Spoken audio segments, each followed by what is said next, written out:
Welcome to Medicare Supplements Advocates. So what we're going to do today is talk about MACRA, otherwise known as the Medicare Access and Chip Reauthorization Act of 2015. Now that is a mouthful, and a lot of seniors are wondering how is MACRA going to affect them, their Plan F, and what are their options going forward. So let's talk about the rules of what's happening with MACRA in regards to Medicare supplements. So the first thing is it only affects the Plan F in regards to Medicare supplements. It does have other parts of the law, but right now we're just talking about Medicare Plan F. And so if you already have a Plan F or C, depending on which state that you're in, essentially you'll just grandfather right in. So if you have a Plan F now or Plan C that has the CALIC plan that pays for everything, Part A and B deductibles and so on, you're fine. Just keep on going with it. There's also some rules in place to help states not raise your rates a lot because it's going away. Not saying that's not going to happen, but overall there are some rules in place for that. So if you're eligible for Medicare before January 1st of 2020, you can still buy a Plan F or Plan C, no problem.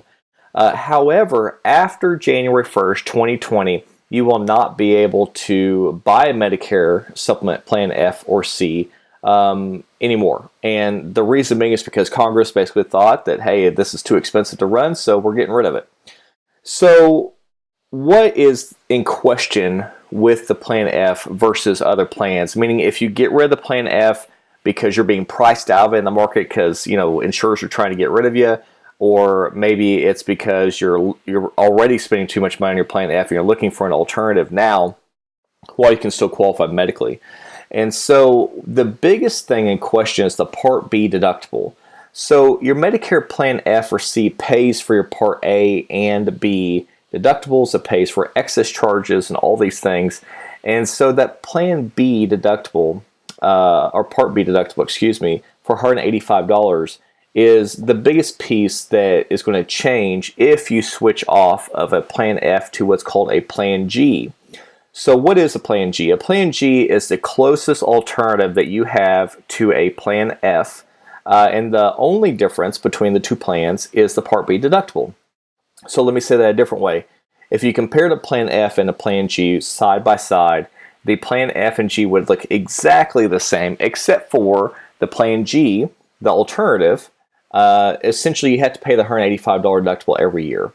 Now, that means it pays Part A deductible, pays all the excess charges, everything else is the exact same except for a $185 deductible every year. And so when you look at that and you start thinking about the Plan F versus the Plan G, what's the right move? Should you stay on it? Should you switch to a different plan? I'm going to show you some math behind this and help you make your decision. So this is a quoting engine that we use, and you'll notice that I plugged in here an age 67 female non-tobacco on a Plan F just to kind of give us a baseline out of Oklahoma. And New Era happened to come up the cheapest at the point that this video is being made for $124.69 a month, and this also rates other carriers out there for their prices. So let's talk a little bit about the price difference between an F and a G. So this Plan F is $124.69, and if we switch this to a Plan G, we go from approximately $125 a month all the way to $93 a month. That's a pretty significant difference. That's a $33 difference per month that you're receiving by switching to a Plan G. So let's just do the easy math on it and call that annualized $360. So $30 a month, $360 a year savings. Now we have that $185 deductible that we have to pay switching the Plan G, but it doesn't take a mathematician to realize that if you're saving that much money every year, $360, that even if you had to pay the $185 deductible, you're coming out much cheaper. Okay, so the question of what should you switch to a different Plan F? Should you keep what you got? Should you maybe go to a different plan? It's ultimately up to you. You will grandfather in going into 2020. with whatever it is that you currently have. However, you may want to consider switching to a Plan G, or at least making sure that you have the best price possible on your Plan F going into 2020.